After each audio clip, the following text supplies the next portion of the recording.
Hello, good day, and thank you for pressing play on episode 952 of Stand Up with Pete Dominick. I'm him, and joining me in today's conversation is probably one of the smartest, brightest, best, funniest, most thoughtful analysts and journalists when it comes to the nexus of all things energy and electric and the grid and utilities and climate and politics and policy and so much more.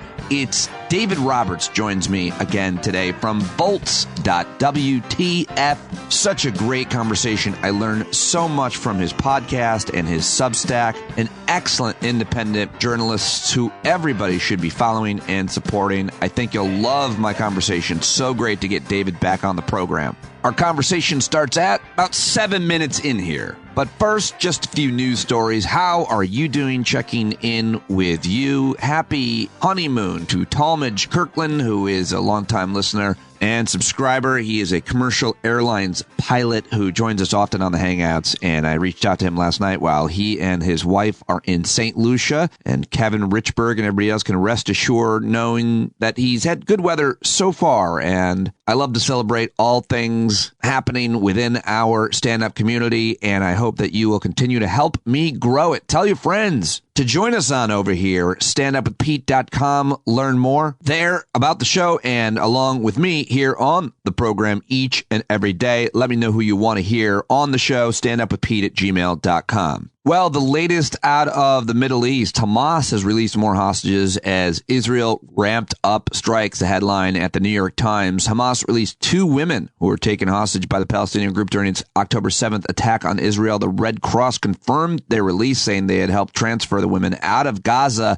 last night. The Israeli Prime Minister's office identified the women as 79 and 85-year-olds who were released 3 days after Hamas set free an Israeli-American mother and her daughter.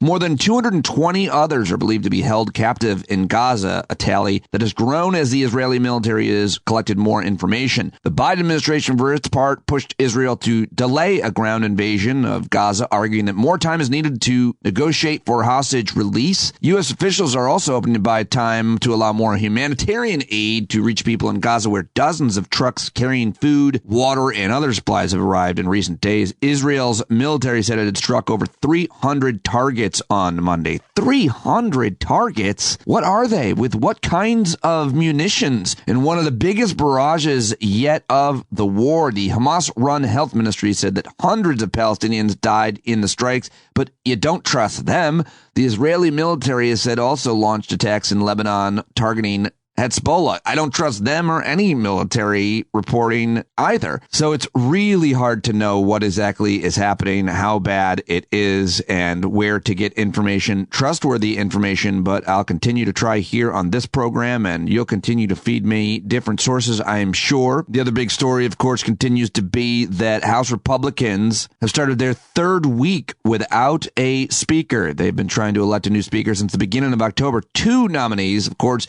have been selected. Steve Scalise, but he went down. First of all, he's ill with blood cancer, and David Duke without the baggage, according to him. And now Jim Jordan has also gone down because he's such an asshole that absolutely nobody seems to like the guy. Oh, except for the MAGA contingent of House Republicans and a whole bunch of other people, but not enough that are members of the House. There are now 9 candidates, 9 of whom have the kind of commanding national profile normally required of the speaker to elect a speaker, according to the New York Times. The frontrunner is likely Representative Tom Emmer, who's currently the number 3 Republican in the chamber, but some critics have accused him of being insufficiently supportive of Donald Trump. So we'll see what their dear leader says about Tom Emmer. Maybe he'll change his tune. We'll know more on, today. Thousands more auto workers walked off the job. The UAW told 6,800 workers at major Ram pickup truck plant, Michigan, to walk off the job yesterday. The move targeting the largest factory in the U.S. for Stellantis. That's formerly Chrysler. The first major escalation of the UAW strike in almost 2 weeks, suggesting that there are still big gaps between the big 3 automakers and the union. That is my big 3 stories right there. And believe it or not, it's, I guess, all I've got for you. I've been scanning all of my regular suspects for some great audio clips to play for you, but all I'm seeing is Trump making an ass of himself, and a whole bunch of other stuff that I'm not sure is worth grabbing. I want to get this podcast out and up for you, so I'm going to head on over to the conversation right now with David Roberts. But first... Hey there, stand-up listeners. If you think this is the same promo spot you heard previously, you'd be wrong. Because I've slightly rearranged the script for this one to remind you about the benefits of becoming a stand-up Patreon subscriber. For as little as $5 a month, you not only gain access to our member Discord channel, you can join our weekly online hangouts too, where we all happily criticize Pete's terrible fashion decisions. And also, puberty. Go to patreon.com/Pete Dominic or visit the show's website at standupwithpete.com and click on the big red button that says Support Stand Up. Thank you, Pete Coe, and thank you for supporting the program. Can't do it without you. All right, let's get to David Roberts. He's been reading, writing, talking, and thinking pretty intensely about the subject matter that we discuss today, climate, energy, electricity, for over 15 years. Go support him over at Volts.WTF. You can listen to his podcast, which is so good. During today's conversation with David, we talked about the state of rooftop solar, residential solar. We talked about utility companies and how pernicious and pervasive they are in our lives. We talked about what the state of Maine may be doing on its referendum in November on public utilities. We talked about the grid, the issues at stake around the electric grid, how to make it more resilient, and learned about something called grid-enhancing technology. We talked about electric vehicles, bikes, and even scooters, and the future of batteries for it all, and much more. The state of the climate movement, climate crisis movement. So good. Love this conversation. I know you will as well. So let's do it right now with David Roberts. Yes, as promised, David Roberts is back. Dude, I am loving your podcast. If people listen to this podcast and they don't listen to your podcast, I think they're bad people. I think they're scoundrels. Yeah, I'm judging them right now. Good, as you should. It's really great. You've gotten really good at it, and I love the guests that you have, obviously the subjects, and the way that you're conducting interviews. So I want to ask you, just jump on a bunch of your recent episodes, but I wanted to start by asking you specifically about kind of where certain industries are, if you will. But you had this great conversation with Mary Powell, who's the CEO of Sunrun, which I guess is like one of the biggest solar provider in America.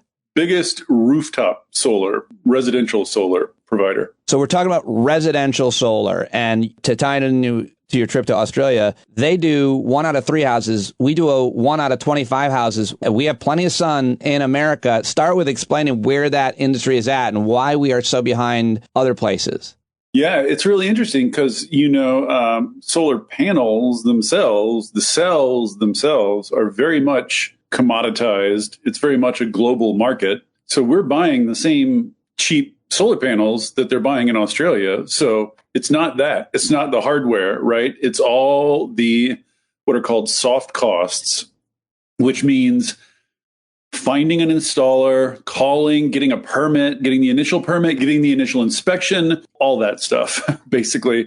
And, Australia has just spent a lot of time making all of that stuff super easy. So you can basically call, have somebody on your rooftop within an hour, have, an installed system in a week. Like it's super smooth.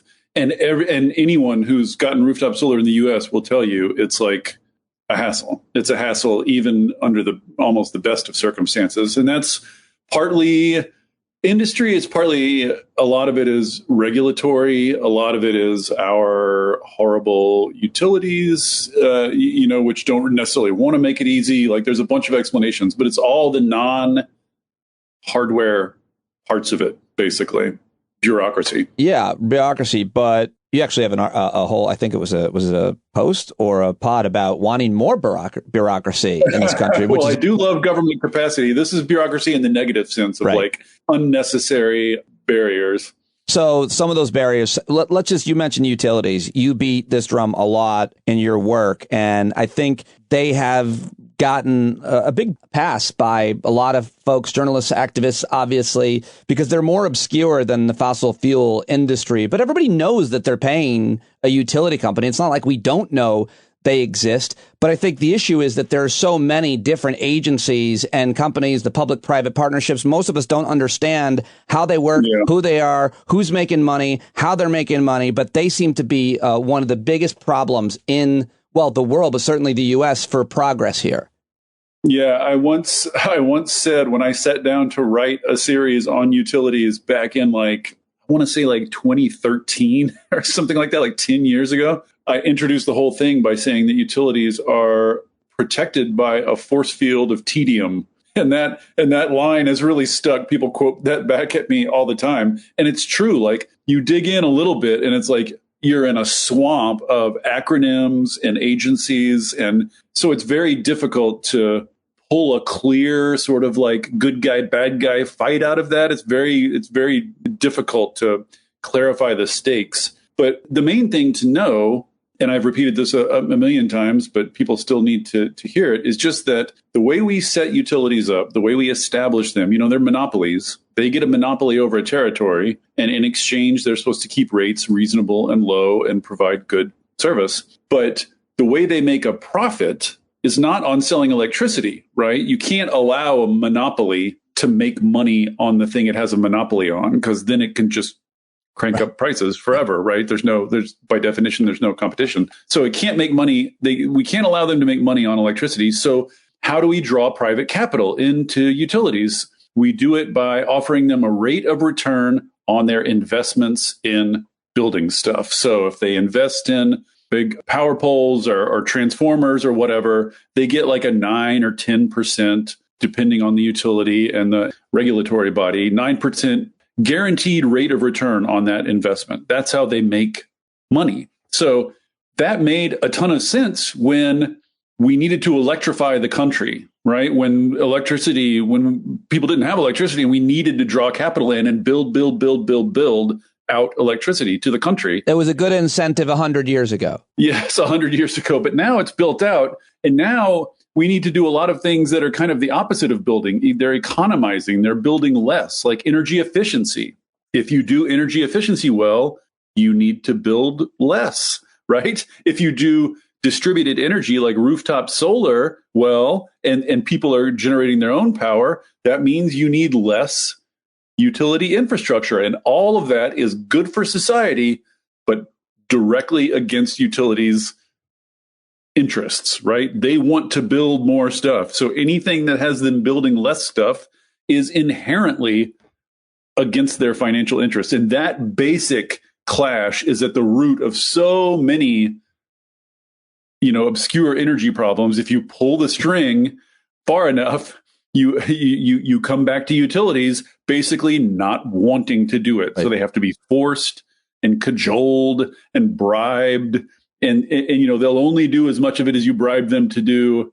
And they will use your rate money that you're paying them to lobby lawmakers against those things that would be very much to your benefit, right? But not to theirs. So it's a perverse situation. State legislatures have passed laws that they're not allowed to use. A couple of states have passed it. I hope that spreads. I think that's actually like a trend. I think that's spreading because it is outrageous when you think about it that they're allowed to use your money to lobby against your interests. Well, remember the healthcare fight when small part of comprehensive healthcare reform was you cannot use the premiums on I'm paying for my health insurance and healthcare on, I think it was advertisement. It's right. Like these contradicting ideas, although that was, more privatized generally when it comes to health insurance. Talk to me about your episode about what's going on in Maine. It seems like of all the things that we could be talking about 2 weeks before Election Day, that might be the most important, imminent one. What's on the ballot? Really interesting case. So Maine has two big utilities right now that are very unpopular.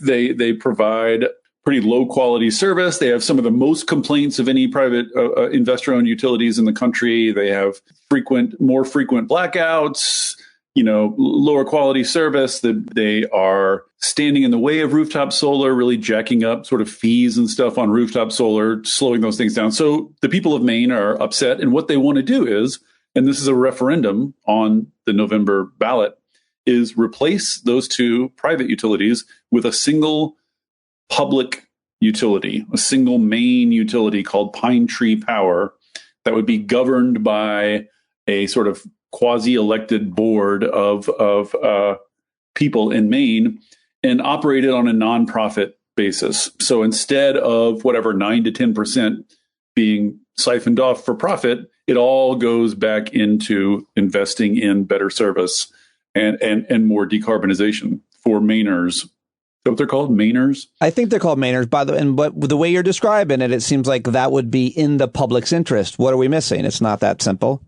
Well, it's nothing in the electricity world, nothing in the utility world is ever that simple. I mean, among other things, Maine would have to buy the assets from those utilities, and that's billions of dollars. So that would have to be financed over a period of years and paid back. And then there's figuring out the board, there's figuring out how to pass things over. So the opposition is basically saying, look, we have a board of regulators that control these two private utilities you don't like. If we just stiffened the spine of those regulators, we could force the private utilities to do the things you want the public utility to do a lot faster and a lot more simply than this, which will take years and involve us in uncertainty and bureaucracy for years trying to figure it out. So it's a pragmatic argument against it, basically. Just it's more trouble than it's worth. So we'll see. I mean, obviously, the utilities are outspending their opponents in that race. By I can only imagine the ads. It's I mean, they're swamping their opponents with money. So if you're cynical, the utilities will probably win that one just because sheer financial advantage. But it's certainly interesting to see how the public's processing it.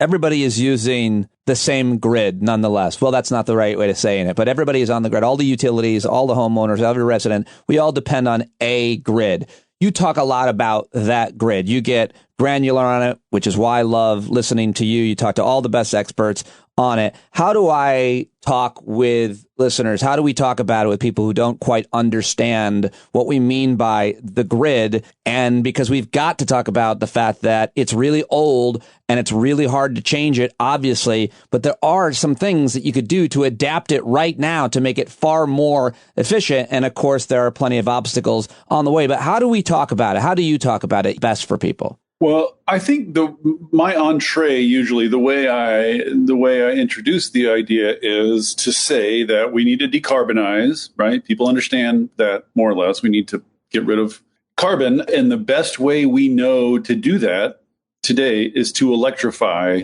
things, to take things that aren't running on electricity and move them over to electricity, like cars, for instance. That's the example that everybody understands. We need to take all the cars that are now running on gasoline, move them over so they're running on clean electricity. Right. That's how we're going to get to zero carbon, is clean up the electricity, right, by shifting over to wind and solar and geothermal and et cetera, and then get everything hooked up to that electricity. Make sure that everything that uses energy that is generated on the grid. And so if that's true, if we're going to move right now, I think it's 20-30% of our total energy use comes from electricity. We're talking about taking that 20 or 30 to 90, 95, 100, which means we're going to need a lot more electricity, a lot more, like 2x, maybe 3x as much, which means the delivery vehicle for that electricity, which is the grid, all those wires you see overhead,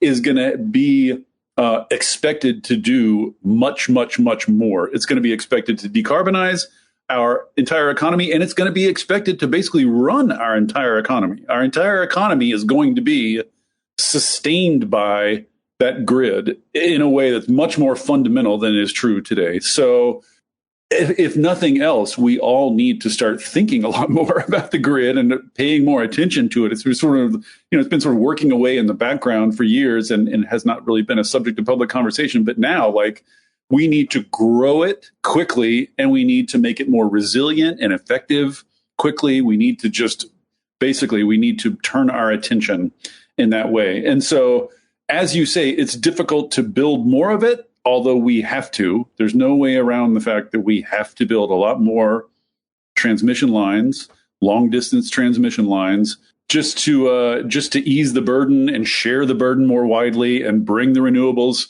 from where they are to where they're needed. They're often located remotely, and you have to bring that power to the load centers. So we need a lot more transmission lines, but they're very difficult to build. So in the meantime, what you were referring to are a set of technologies that can help us get more out of the current grid. And so we just need to be banging the drum for these things so regulators prioritize them more or less. I mean, I pay pretty close attention to this stuff and your writing and your podcast, but hearing a whole episode about how to get more out of the grid and talking to this person this woman might have been like one of the smartest people I've ever heard, talking about GETS, which is an acronym.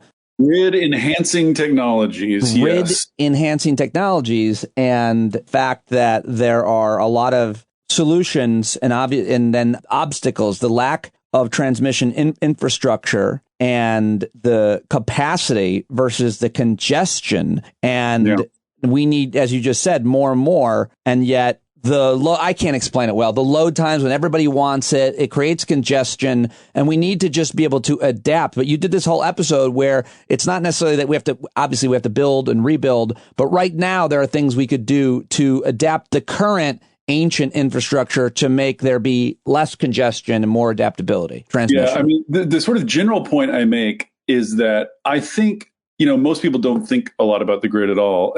And insofar as they do, I think the analogy in their head is kind of like the internet, like it's all digitized and high tech and whatever. And I think people would be surprised at how much of this electricity infrastructure is still very physical. Like utilities find out about power outages by people calling them on the phone, and they reroute power by pulling, by Bob, who's been working there for 30 years, sort of eyeballing and pulling switches, it's way more low tech than people think it is. And so consequently, it's kind of crude and not very fully utilized. So for a given transmission line, right, how much power can you put through it? That depends on the weather, how cold it is, how much the wind is blowing, how close the trees are, all that stuff.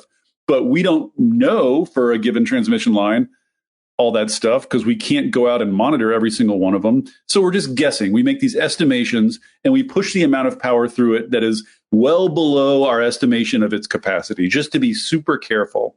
But the thing is, we're wasting a bunch of capacity by doing that. So what we have now are all these ways to go out and hang these digital devices on the lines that can monitor air pressure and the wind and how cold it is and how much the line is sagging or how close the trees are getting. So you can know much more precisely what the actual real-time capacity of that line is, and you can push much more power through it. You can get the power much closer to the actual capacity. And just by doing that, just by real-time monitoring of the lines rather than estimations, you can get 30 to 40% more power through that line just by knowing better on a minute-to-minute basis what the conditions are around that line. And that's enabled by cheap digital sensing and cheap digital communications, all this stuff we have now, these tiny little drones and little machines and cameras and sensors, all that stuff is getting very cheap. So at the very least, we should do that to all the big transmission lines, right? That's 30% more capacity, low-hanging fruit, just sitting there waiting for us to pluck it, right? So there's lots of stuff like that where you could improve the performance of the existing grid with technology we have now. Sounds like an opportunity for capitalists, but they're not maybe taking advantage of, which would be surprising. Capitalism and the utility sector are only faintly related.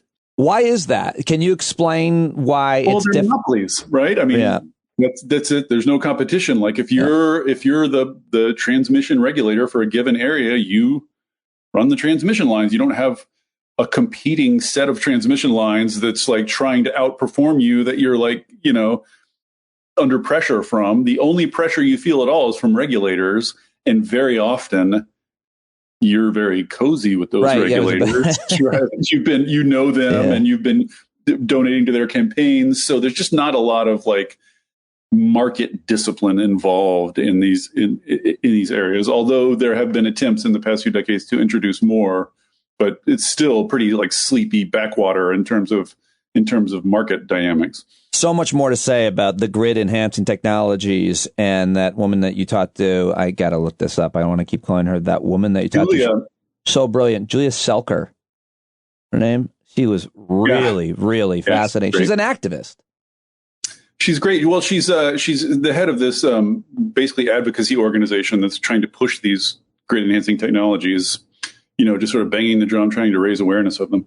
Let's go to batteries. I feel like you write and understand as much about battery technology as any journalist, anybody talking about it in the world today. And it's so important. It's such a game changer. We talked about what it could be. Now we can see what it often is. We're still talking about what it could be. But why is it such, how far have we come when it comes to, say, residential solar? Because as you talked to the CEO of Sunrun, she basically talked about they're not just a solar panel installing company. They're also now selling a whole other product, which makes them more profitable and more competitive. And that is the battery itself. And a couple of other projects. I mean, what's really interesting about that is they're moving from rooftop solar panels to what you might think of as sort of like a home electrification suite of products, which includes rooftop panels, batteries in your garage to store the power, a smart panel that sort of directs loads in a smart way that's responsive to price signals, an EV charger that talks to that smart panel and that talks to the rooftop solar. I mean, all this stuff is talking to itself. So, and they're even, they have a deal with Ford. So if you buy a Ford electric F-150, you can get a Sunrun package along with it. So they're trying to sort of move from just rooftop solar to home electrification more generally. Where are we at with the battery efficiency and affordability? And why don't I have, as I'm listening to your recent podcast, specifically this one about residential solar, and I'm always like an early adapter for moral reasons, which means I usually get screwed. I'm just so naive. But it also, what happens is, whether it's a software program, an app, or some new hardware like an EV or solar panels, I then get lapped by other people. In this case, I've got solar panels on my house, got them almost 10 years ago, but nobody's tried to sell me a battery, David. Like, I haven't done the research maybe, but a solar expert recently told me, a salesperson, like, why do you not have a battery? And I changed the subject because I was embarrassed for not understanding why this guy, don't have a battery yet. And why haven't I been sold one, sir? Well, these markets, I mean, the rooftop solar market is one thing, but this broader home electrification market is still pretty underbaked. Like, it's still tentative. The technologies are just arriving, like figuring out how to package them, how to finance them, how to sell them, how to market them. It's all very much in process. The thing about the home battery is, do you have a problem with blackouts? Like, the main value proposition for the individual homeowner to have a battery is you can still have some power when the power goes out, right? That's because a lot of people don't know, if you just get solar panels and there's a blackout, the solar panels get blacked out too. You can't necessarily island off. And even if you can island off, you can only use what they're producing at the moment, which is not huge. So you need a battery to make that resilience part of it work. But if you're on a reliable grid, it's debatable whether you really need one or not. And even in that score, the home battery you would buy, like the battery in the Ford 150 is like, I think 3, 4, 5 times bigger than that home battery. Like the batteries in these big SUVs are huge. So if your power went out, you can just, this is part of what Sunrun sells you with the Ford F-150 as a package that will do this. You can just plug your truck into your house, and your truck can run your whole house for probably like 2-3 days. God, it's that wild. Seems so fucking manly. I know, right? I know. How tough is that? When you just said your grid. But imagine if like a smaller car ran your house, though. That would be not as manly. Yeah, I mean, it's we can discuss whether we ought to be building EVs this friggin' big, but we are building them this big, which means the batteries are enormous. So even the resilience benefits, you can get some of that from your EV battery. So, this is the use case for home batteries is iffy. But as these markets develop, what's going to happen is rather than just your house talking to the grid operator, the central grid, your house is going to start talking to other houses in your neighborhood. And so then your neighborhood, all of the houses and buildings in your neighborhood are going to start sharing power with one another before they draw on the grid, the larger grid for power. And once that starts happening, it's transactive. Once a transactive grid gets going, then the use case for home batteries, I think, will be much stronger because you'll be in a position where you can buy and sell power from your neighbors directly without going through a sort of central grid authority. I'm surprised we haven't seen, and if you've covered this, and I'm sure you have, and I missed it, more kind of homeowners associations, more communities, more people working together to aggregate energy that they're creating on their roofs, et cetera. Do we have, are there things that individuals can do together with others in their community to try to create more energy that can be then shared in an equitable way? There's a couple of different aspects here. There are such thing as aggregators, which will sort of sign individual contracts with, 5,000 houses, and then they'll go to the utility and they'll basically, if you can aggregate and coordinate 5,000 houses, it's called a virtual power plant. You have you can make the aggregate act like a single big thing. And so then you can be involved in wholesale markets, right? You can sell power, you can sell capacity, you can sell those kind of things. Because even if you're only shaving 2 or 3% from a given homeowner's battery, if you can shave 2 or 3% from 50,000 homeowners' batteries, you're reducing demand by a lot. And that's meaningful in grid terms. So we have those aggregators now that are operating in wholesale markets, and you can make a little extra income by signing up with those.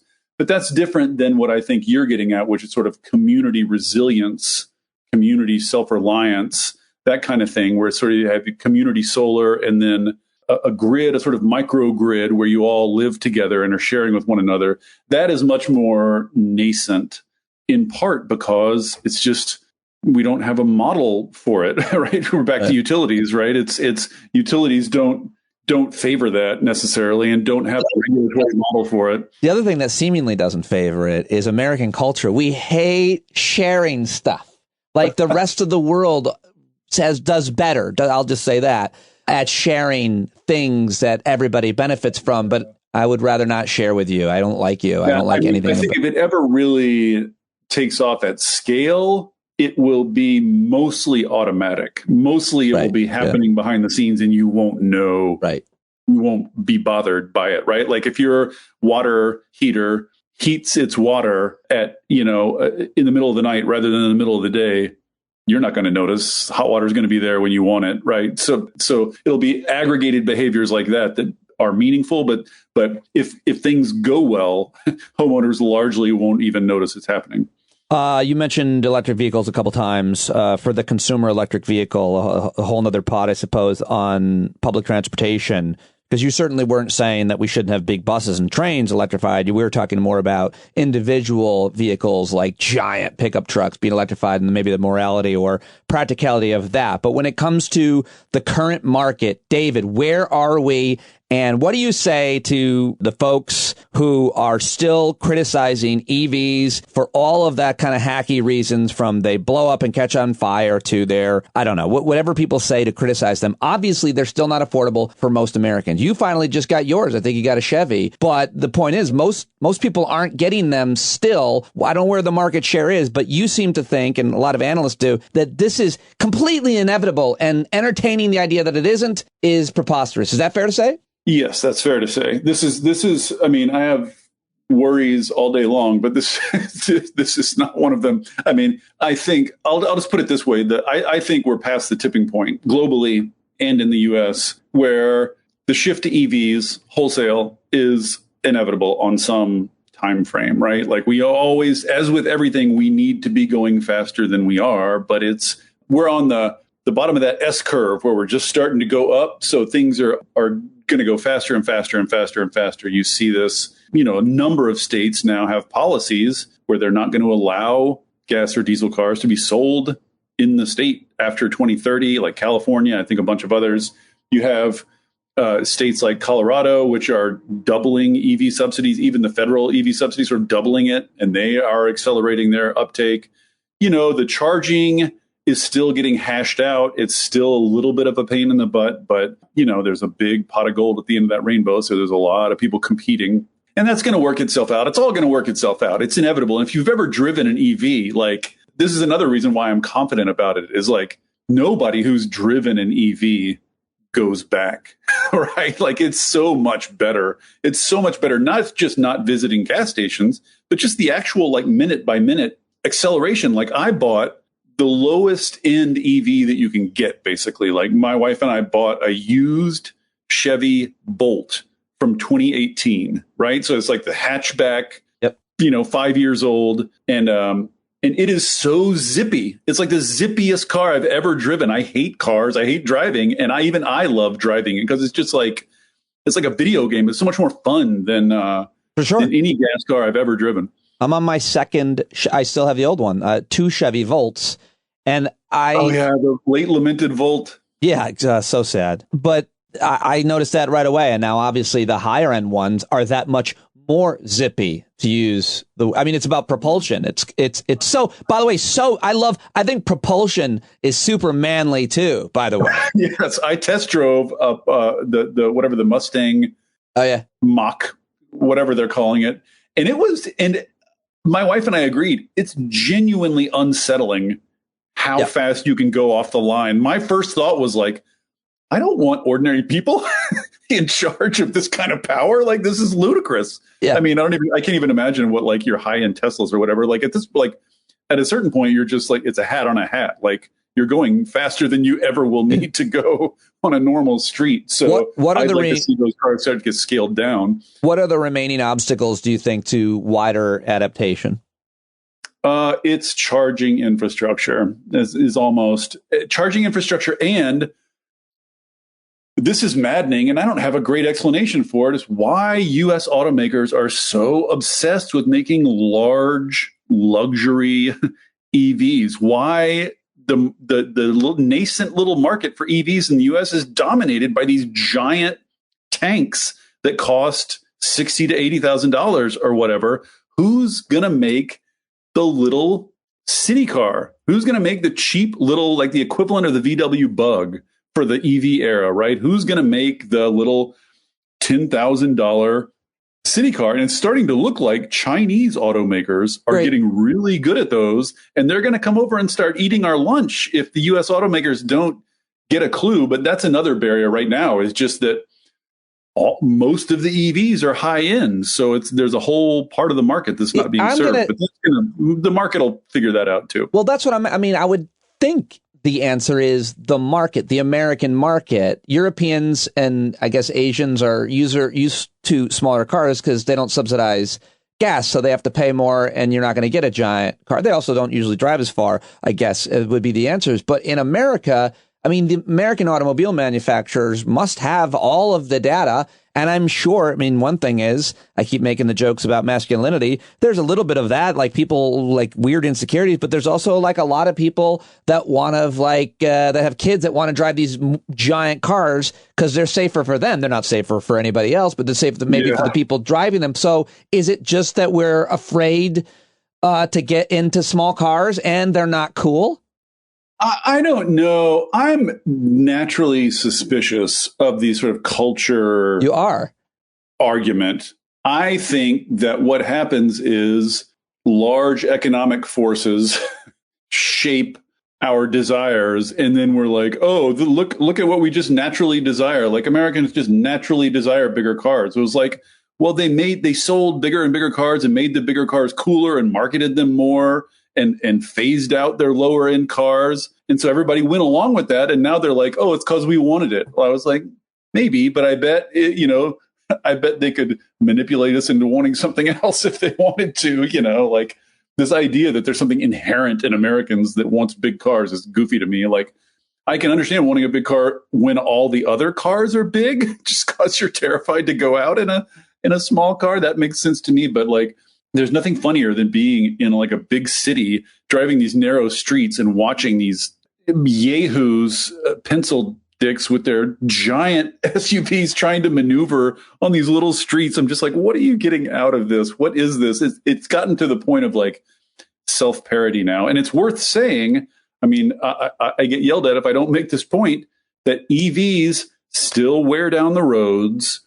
Their tires still shed particulates, which are unhealthy to breathe. They still make noise. They still take up space. They're still bad for all the reasons cars are bad, right? They're not solving all the car problems. They're only solving one of the car problems, which is CO2. But all the other problems with cars are still problems. Well, you didn't mention the one that most critics of EVs go to, which is the battery itself and the sustainability of disposing. The materials? That's so goofy. Like, but the only thing I just want to you just rephrase it in what you're about to say here is, so often people will criticize all kinds of new technologies, and I will just concede. I'm like, all of your criticisms are fine. Let's concede. Let's say they're all accurate. It's still far better for every reason. But people, that's not how we argue. It's certainly not how we communicate.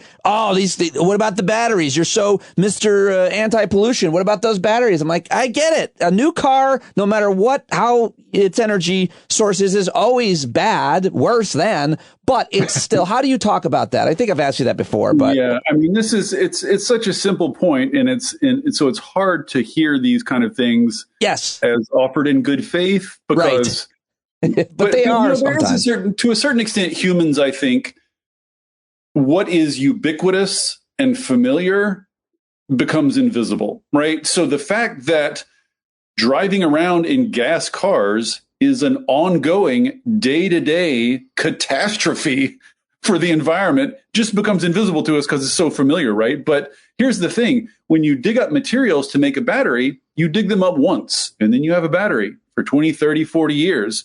You dig up fossil fuels to drive your car for a day. Then the next day, you got to dig up more fossil fuels to drive the car, and more fossil fuels the next day, right? You're digging up fossil fuels continuously. So the scale of damage done by fossil fuel cars dwarfs even the most pessimistic conceivable estimate of the material demands of EVs. I mean, I think that's obvious. It's been made. The point's been made in a bunch of different articles now with a bunch of different visuals. It's just like dwarfs. They're a different scale. So that's the first point, is just anything that moves away from the daily combustion of fossil fuels is good, almost by definition, no matter what it is. That's the first point. The second point is, yes, these things do damage. Yes, copper does damage, right? Like lithium is nasty to mine. Yes, these are real problems, and not just environmental problems, but social problems. Like, these mining is done under horrendous conditions in many cases. So we should be pushing for regulations that try to start a race to the top.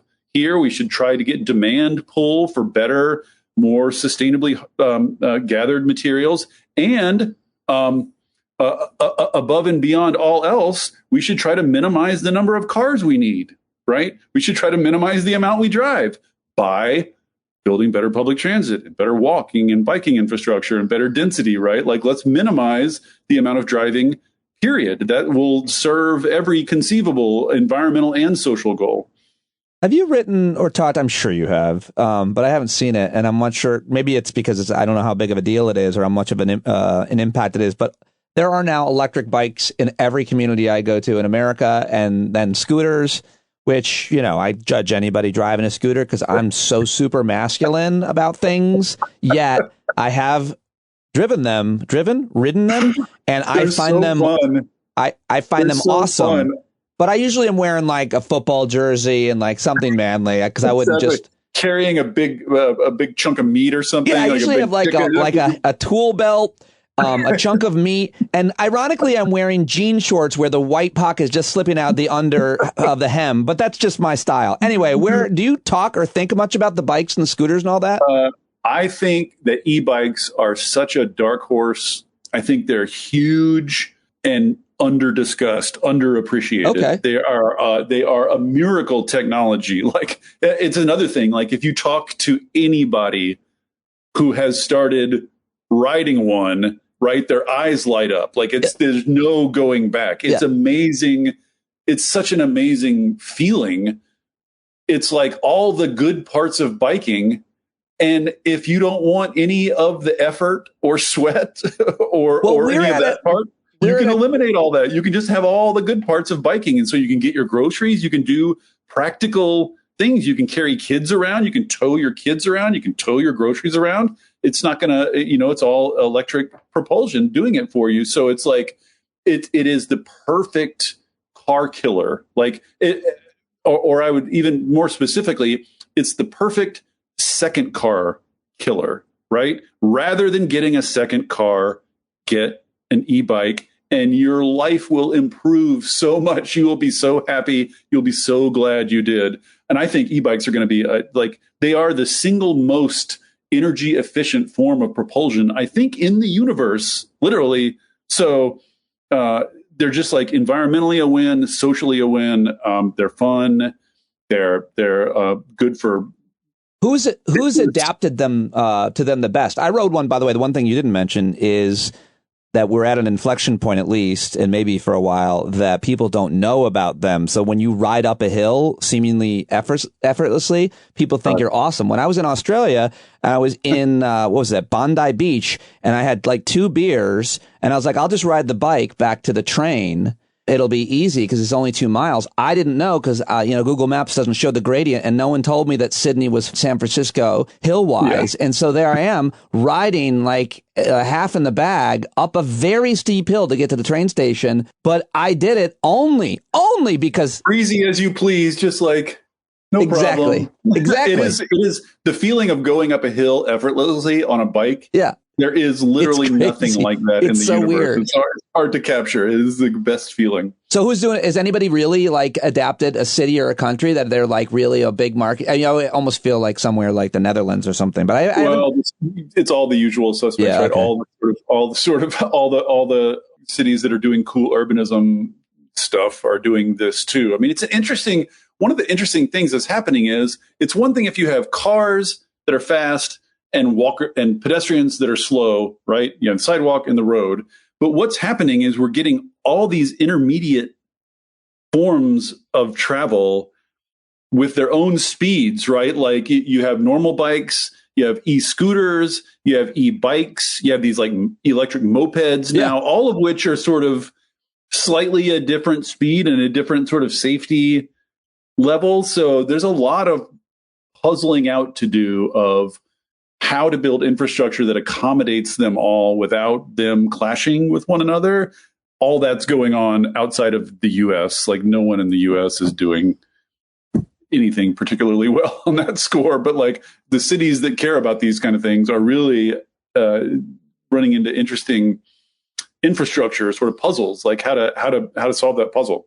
Well, you mentioned the one actual real dilemma that needs, it's obviously doable, is charging stations for EVs. And I definitely want to talk with you about as it's called, the IRA, the Inflation Reduction Act, which, you say Democrats message badly. I think they've gotten a lot better. They certainly do, but they've gotten better in that the IRA is really a huge climate bill. Talk a little bit about what it does, especially to address manufacture in America of things like batteries and solar panels, as well as charging stations, because it does so much that even the most passionate and cynical activists who have followed, read, and interviewed, and like to count myself one as, are pretty excited about it.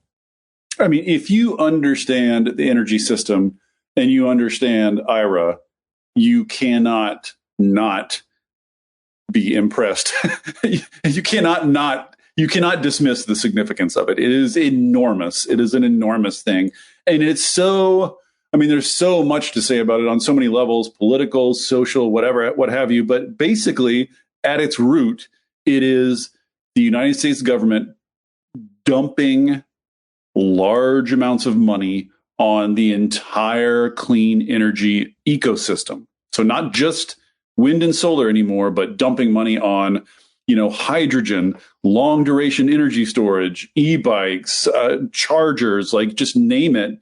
So it's a bunch of money to incentivize demand for these technologies. And then the other major aspect of it is almost all of the incentives are sort of broken up so that you get more if you use domestic material, right? You get the full incentive if you use domestic material. So there's an enormous financial incentive to do what's called onshoring or friendshoring of the manufacturing of these things. And so in the year since IRA has passed, I think there's been something like $220-ish billion of new investment in battery and EV manufacturing in the US. It is like everybody kept saying globalism, globalism, globalism. These parts of the country have been hollowed out by globalism. We moved all our heavy manufacturing overseas. We've been lamenting this for decades. Joe Biden and the Democrats are coordinating a massive reshoring of our manufacturing capacity, a manufacturing renaissance of enormous scale under our noses, and getting virtually no friggin' political credit sounds like at all for it. It's surreal. Well, that's media for you.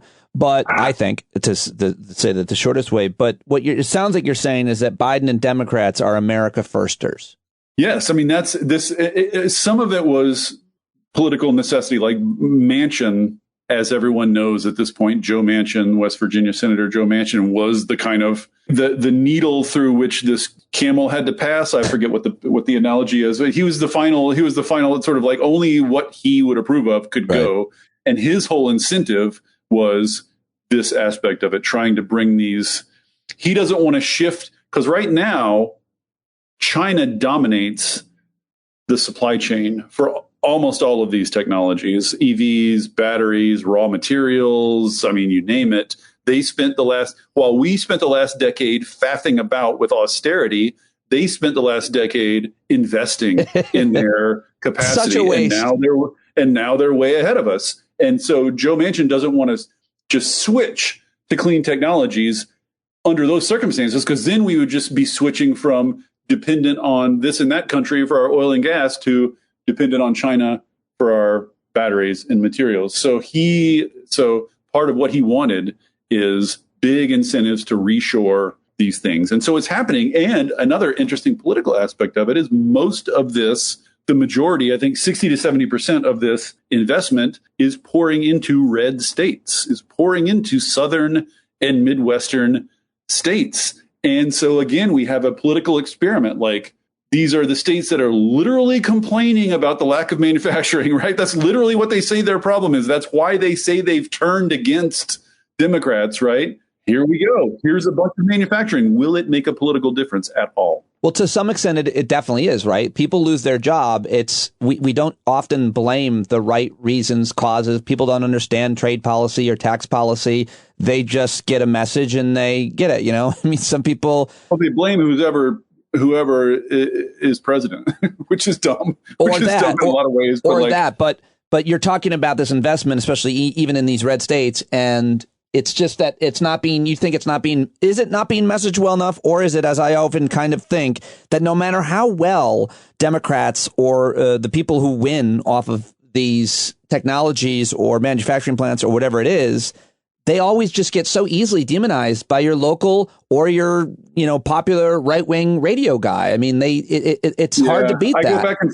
I go back and forth between those two. On the one hand, I wish that the Democrats would think more and spend more on storytelling to go alongside these policies. Because just like I say over and over again, the factory opening up down the street and employing your cousin doesn't necessarily mean anything to you unless someone tells you what it means, right? Someone has to be there with the story this is part of a national trend. Like, this is a national thing we're doing on purpose. We're bringing manufacturing back on purpose. That's what you are seeing. Someone's got to tell that story. So we're not doing that well enough. But on the other hand, as you say, Biden can go give a dozen speeches, can go to a dozen ribbon cuttings, can go do everything he can do. Democrats can do everything they can do to tell this story, but they can't make the media cover it.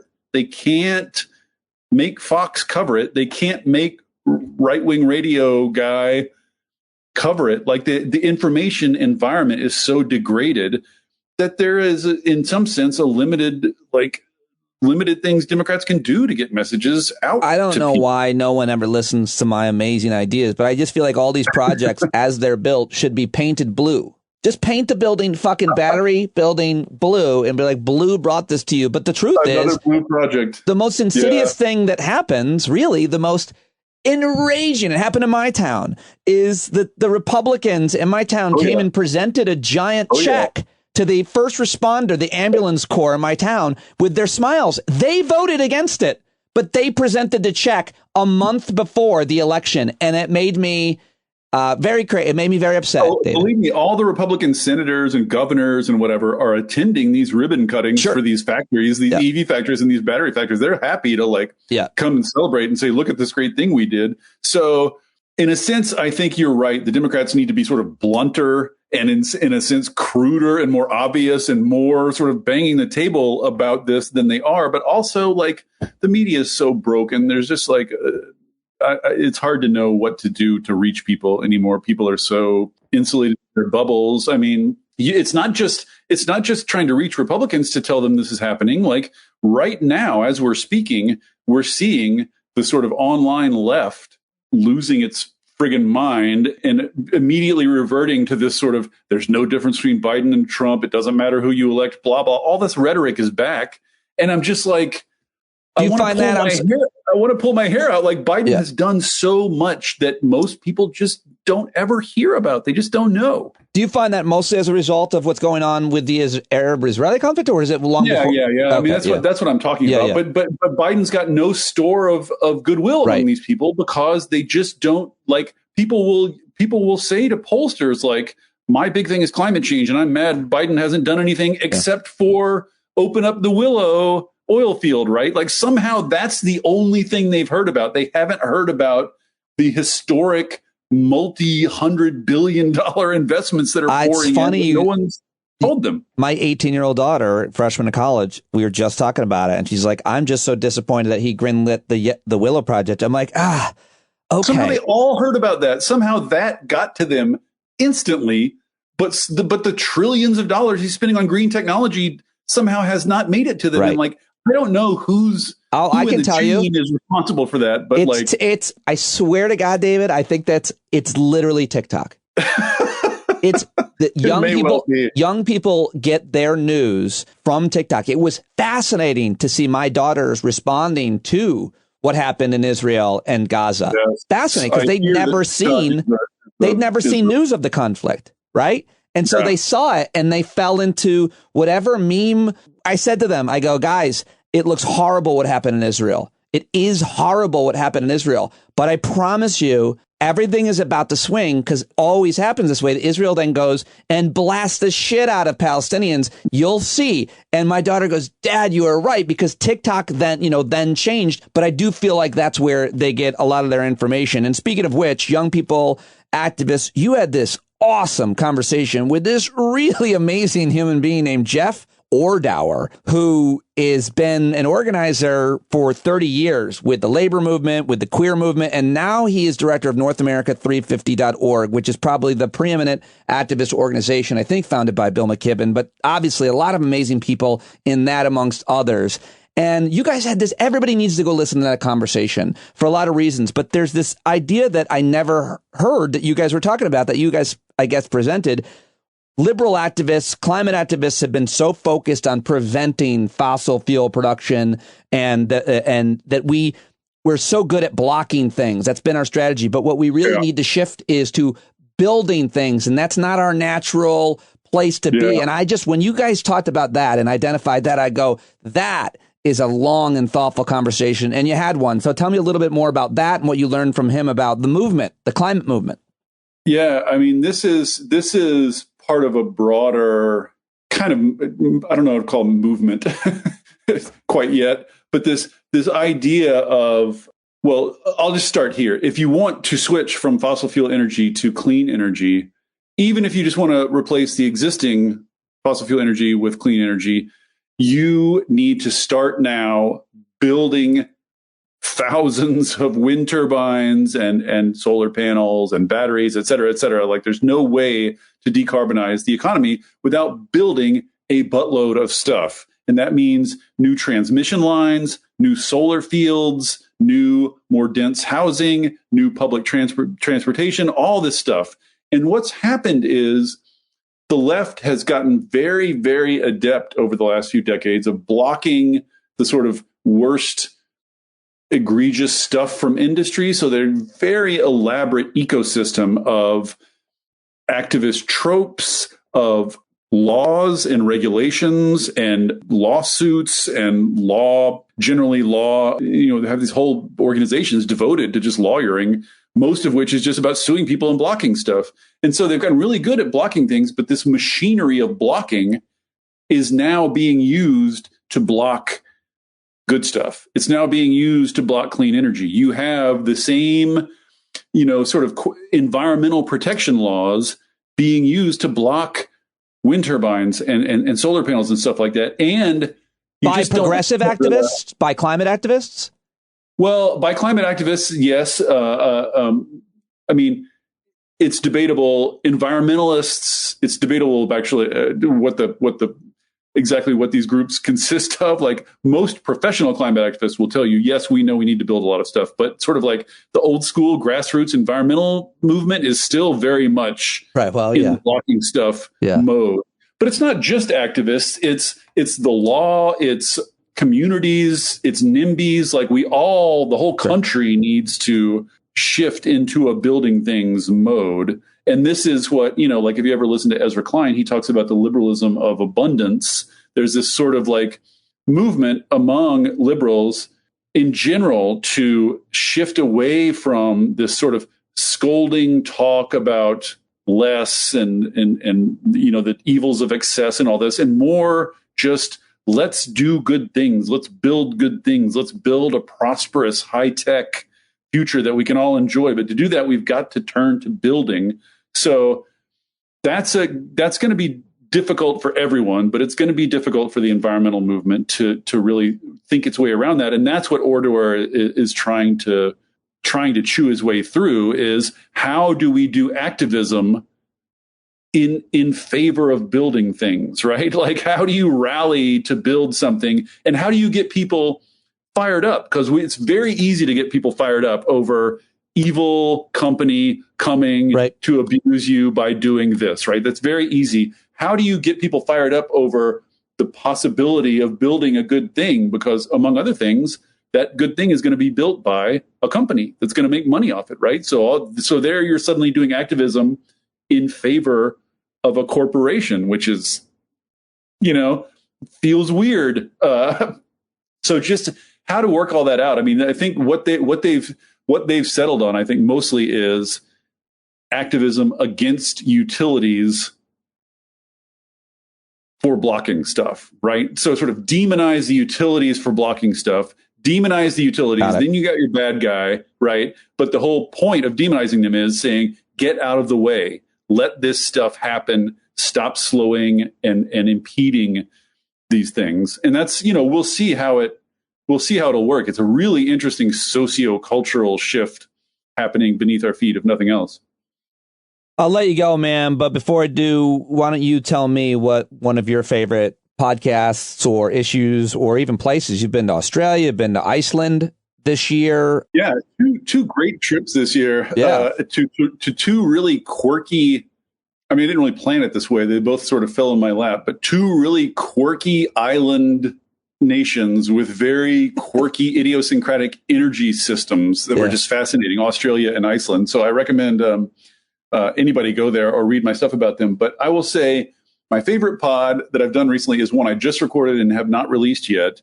But you have probably heard, everyone who thinks about this stuff at all has heard, the sun is not always shining and the wind is not always blowing. So how can we run an energy system on wind and solar when they come and go out of our control, right? Like, are we just supposed to shiver in the dark when the sun is down? All this, I'm sure you've heard. Yeah, of course, forever. Variations of this. Forever. So I just did a podcast. I just recorded it with Jesse Jenkins, the Princeton professor, modeler, energy guru guy, where we just tackle this subject head on.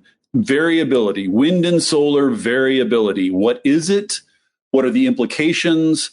How do we solve it? Do we have the technology to solve it? How are we going to solve it? On what time horizon are we going to solve it? Should we worry about it? Is it a barrier to decarbonizing? We just really tackle it once and for all, this question about intermittency, about variability of renewable energy. And so, because I have that coming at me all the time, and there are scraps of answers here and there. There are things you can say, but this will finally be one link I can just send people and say, just listen. I can't wait. Take an hour and a half, listen to this, and you will know everything you need to know about intermittency and whether it matters. It is true of all of your podcasts, and you do such great work getting the right people asking the right questions, getting right to the points. I learn so much from your work. You're doing the best, most important, in my opinion. What do I mean? But still, I'm really loving it and love supporting it. Volts.WTF. David Roberts, such a great pleasure catching up with you and talking about things a little bit different than certainly what we've been inundated by for the past few weeks. So thanks so much, Pete. I really appreciate it. Absolutely. Well, there you go. David Roberts, Volts.WTF. Check it out right now. Go subscribe, go listen, and thank you very much for listening and subscribing to this program, as I cannot do it without your support. Thank you, thank you, thank you. I look forward to talking to you again more tomorrow, but here's John Carroll taking us out and in today and every day. JohnCarroll.org. Now go in peace and be the change that you want to see in the world, folks. I think you're driving wheels with leaking grease. Boy, you better stand up. Stand up. Well, there's a whole lot more of us who know what's right. They'll keep right on ignoring us if we keep sitting tight. You got to open up the window to let in some light. You got to stand up. That's right. You got to rise up. You got to stand up. You got to stare the devil straight in the eye. We got to let him know it's his turn to go. See it clear when all you hear is a lie. So get up off of your butt, get down off of your fence. Even if it ain't a very friendly audience, well, they'll begin to listen when you start making sense. And you stand up, stand up. No need to point your rifle to defend your town. Just stand up, stand up. You know they can't deny you what you're laying down. Boy, you better stand up, stand up. Show your face of every color, yellow, black, red, and brown. She's the place where every lost child will finally be found. There's only one thing to do before we stand our ground, and that's stand up, stand up. Well, the founding fathers saw a land for all. They had to stand up, they had to stand up. They had a keen imagination for a crystal ball, drawing all the plans of a stand up. But all they had to go on was the time they were in, with other causes for laws, and since they weren't even sin, they knew that change was gonna come before the change could begin. They had to stand up. All right, they had to stand up. We got to stand up. We got to look the devil square in the eye. We gotta let him know it's his time to go, and make it clear when all we hear is a lie. Why you lying awake wondering where the money all went? It'll be the cost of freedom that'll go unspent. You can see him flee the scene of that experiment if you stand up. All right, we got to speak up, we got to reach up and raise your voice in every way you know how. Don't be toes up, you got to show up. Ain't no better time to do it but now. No need to pledge try, rise up, show obedience to the voice inside, and listen well and it'll tell you not to run and hide. It says stand up.